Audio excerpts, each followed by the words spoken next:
بسم اللہ الرحمن الرحیم۔ السلام علیکم دوستو، دنیا بھر کی خبروں میں آج آپ سنیں گے، لیکن اس سے پہلے اگر ہو سکے تو لائک اور سبسکرائب کا بٹن ضرور دبا لیں، شکریہ۔ امریکی فضائی حدود میں چائنا کے جاسوس غبارے سے امریکہ کی ہوا نکل گئی۔ ایٹم بم کے جواب میں ایٹم بم، شمالی کوریا کی امریکہ کو وارننگ۔ ایرانی حکومت احتجاج کے باعث تیزی سے کمزور ہو رہی ہے، امریکی انٹیلیجنس۔ ایران کی آرمی کا یورپ کو قرآن پاک کی بے حرمتی پر سزا دینے کا اعلان۔ IMF کے علاوہ کوئی متبادل نہیں، یہ الفاظ پاکستان کا نیا ترانہ بن گئے۔ چائنا کے بیان سے امریکہ سخت غصے میں۔ آخر کار روس نے بھی اسرائیل کو وارننگ دے ہی دی۔ ترکی نے یوکرین میں ٹینک بھیجنے کے مغرب کے اقدام کو خطرناک قرار دے دیا۔ شیخ رشید احمد کی شہرت کے وارے نیارے کراچی میں بھی مقدمہ درج۔ یورپ پر مسلمانوں کا قبضہ ہو جائے گا، 2023 میں مسلمان یورپ پر قبضہ کرنا شروع کر دیں گے، بابا وانگا کی پیش گوئی۔ تو آئیے چلتے ہیں خبروں کی تفصیل کی جانب۔ امریکہ کی فضاؤں میں چائنا کے جاسوسی غبارے کی نشاندہی پر محکمہ دفاع پینٹاگون نے طیارے بھیج دیے۔ چائنا کا گرم ہوا کا غبارہ امریکہ کے شمال مغربی علاقے میں اڑتا ہوا پایا گیا، جہاں زیر زمین بنکروں میں میزائل رکھے ہوئے ہیں اور حساس فضائی اڈے موجود ہیں۔ امریکی دفاعی حکام کے مطابق امریکی صدر جو بائیڈن اور وزیر دفاع لائیڈ آسٹن اور دیگر فوجی حکام نے غبارے کو مار گرانے پر تبادلہ خیال کیا گیا، تاہم زمین پر موجود لوگوں کو نقصان سے بچانے کے لیے کارروائی نہیں کی گئی۔ چائنا کے غبارے کی نشاندہی پر پینٹاگون نے جنگی طیارے اس علاقے میں بھیج دیے جہاں غبارہ اڑتا ہوا پایا گیا تھا۔ حکام کا کہنا ہے کہ غبارہ 2 روز قبل امریکی فضائی حدود میں داخل ہوا تھا۔ اس کی پرواز سے واضح ہے کہ غبارے کو جاسوسی کی غرض سے بھیجا گیا تھا۔ پینٹاگون نے جمعرات کی شام اعلان کیا تھا کہ اس نے امریکی آسمان کی بلندی پر کچھ مقامات پر پرواز کرنے والے چینی جاسوسی غبارے کا سراغ لگایا ہے۔ اب اس پر چائنا کا بھی رد عمل سامنے آ گیا ہے۔ چائنا نے کہا ہے کہ معاملے کو پرسکون اور احتیاط سے حل کیا جائے۔ چائنا نے کہا کہ وہ کسی بھی ملک کی سرزمین یا فضائی حدود کی خلاف ورزی کا ارادہ نہیں رکھتا۔ چائنا کا یہ اعلان امریکی محکمہ دفاع کے اس بیان کے چند گھنٹے بعد سامنے آیا جس میں اس نے کہا تھا کہ اس نے امریکہ کے اوپر سے بلند پرواز کرنے والے ایک چینی جاسوس غبارے کا سراغ لگایا ہے۔ امریکہ کا کہنا ہے کہ یہ واضح ہے کہ یہ غبارہ نگرانی کے لیے تھا، اس کا موجودہ راستہ اسے متعدد حساس مقامات پر لے جاتا ہے۔ امریکی انٹیلیجنس بہت پہلے سے اس کا سراغ لگا رہی تھی۔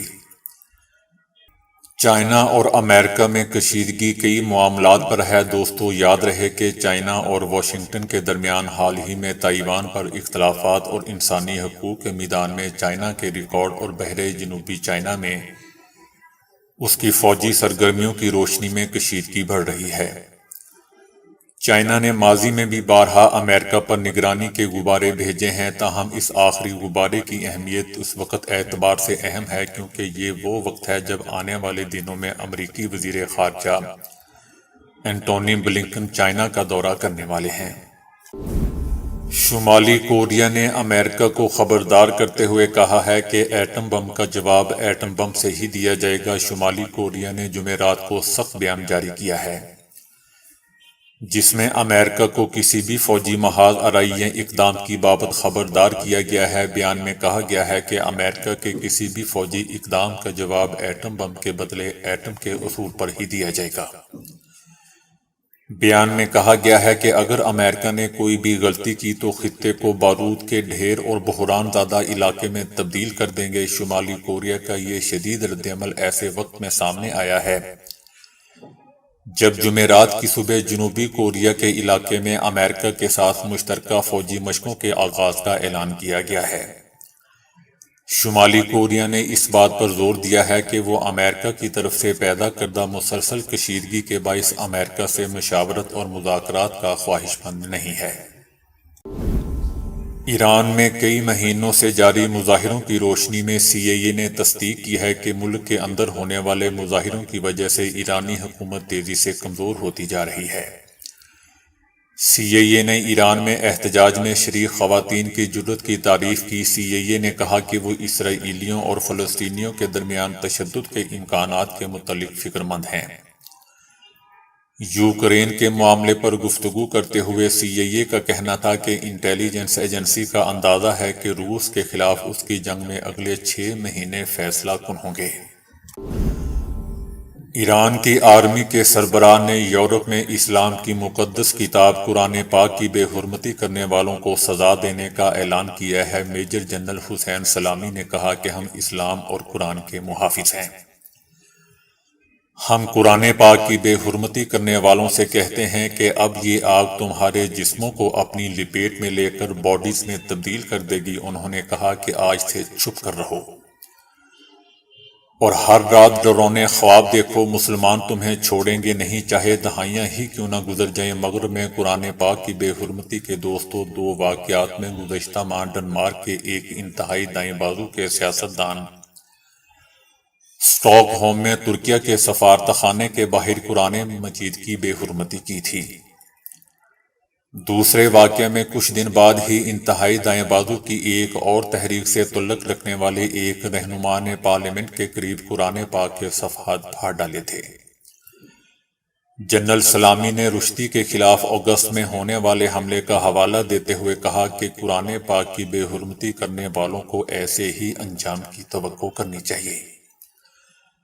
1990 میں اس وقت کے ایران کے سپریم لیڈر روح اللہ خمینی نے ایک فتویٰ دیا تھا جس میں رشدی اس کتاب کی اشاعت میں ملوث کسی بھی شخص کو توہین مذہب کے الزام میں مارنے کا کہا گیا تھا۔ وہ ادارہ جسے دنیا بھر کے درجنوں ممالک میں غربت، افلاس اور بدحالی کا ذمہ دار ٹھہرایا جاتا ہے، اب اسی ادارے IMF کو پاکستان کے واحد نجات دہندہ کے طور پر دیکھا جا رہا ہے۔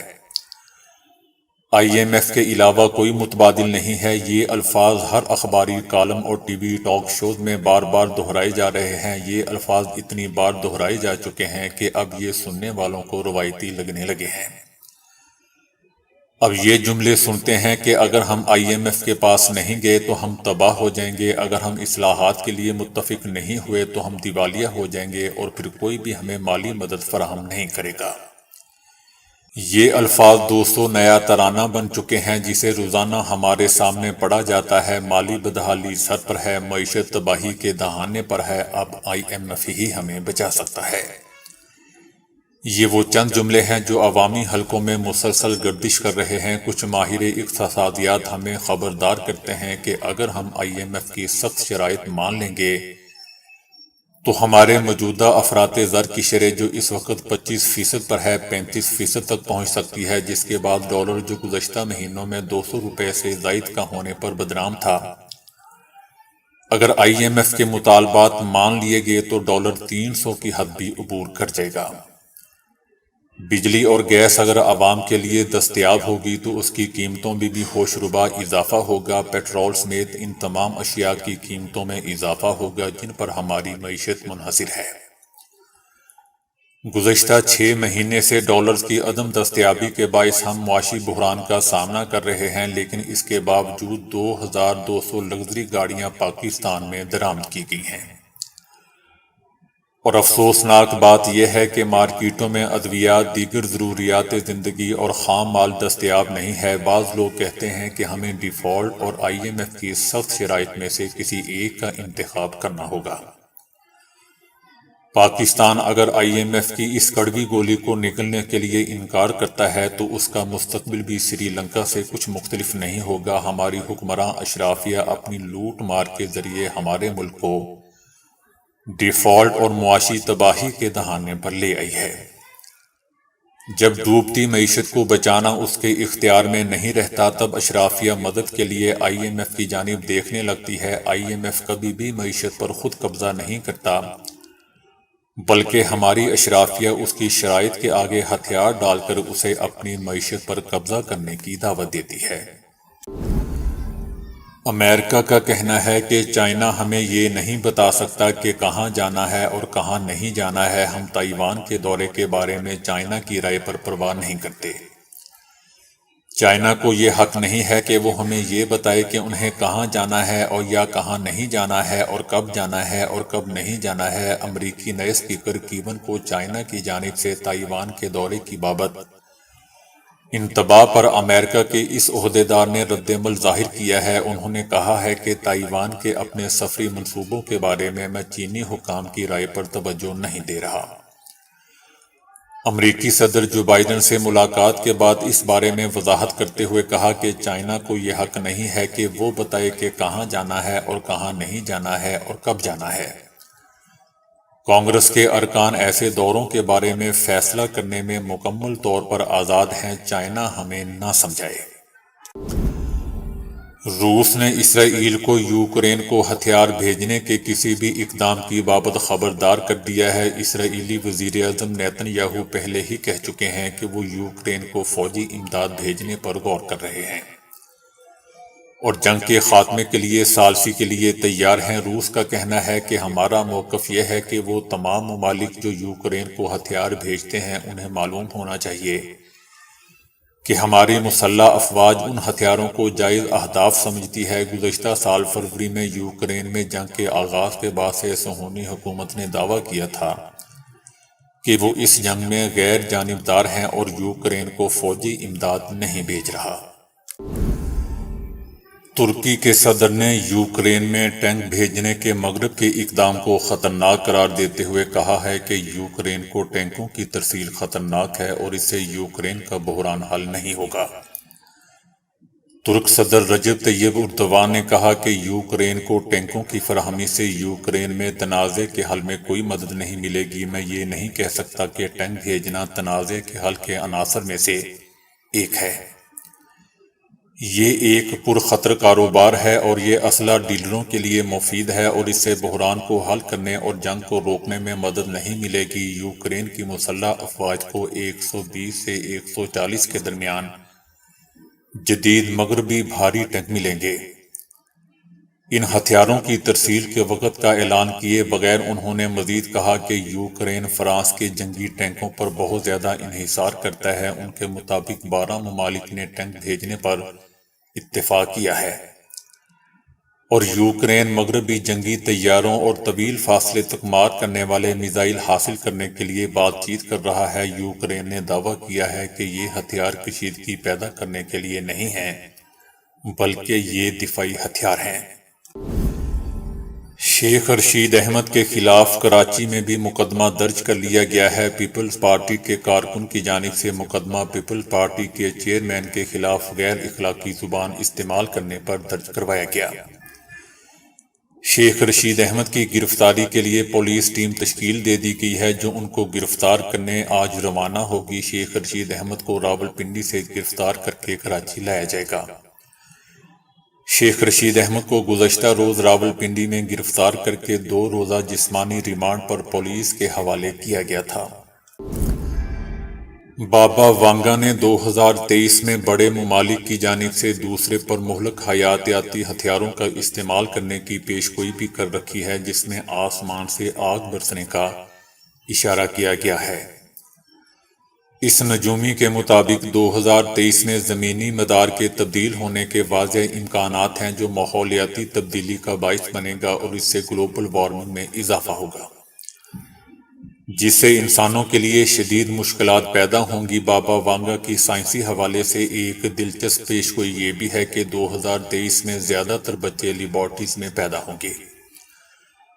بابا وانگا نے 2022 کے لیے آسٹریلیا اور ایشیائی ممالک میں خطرناک سیلاب اور زلزلوں کی پیشگوئی کی تھی۔ بابا وانگا کی پیشگوئی کے مطابق 2023 میں مسلمان یورپ پر قبضہ کرنا شروع کر دیں گے اور اسلام یورپ کا سب سے بڑا مذہب بن جائے گا۔ یہاں دلچسپ بات دوستو یہ بھی ہے کہ معاہدہ لوارتن اس سال اپنی مدت پوری کر کے ختم ہو جائے گا جس کے بعد ترکی پر عائد کی گئی پابندیاں ختم ہونے کی وجہ سے خطے میں ترکی کے اثر و رسوخ میں اضافہ ہو جائے گا اور یہی ترکی پھر باقاعدہ یورپ کی طرف بڑھے گا۔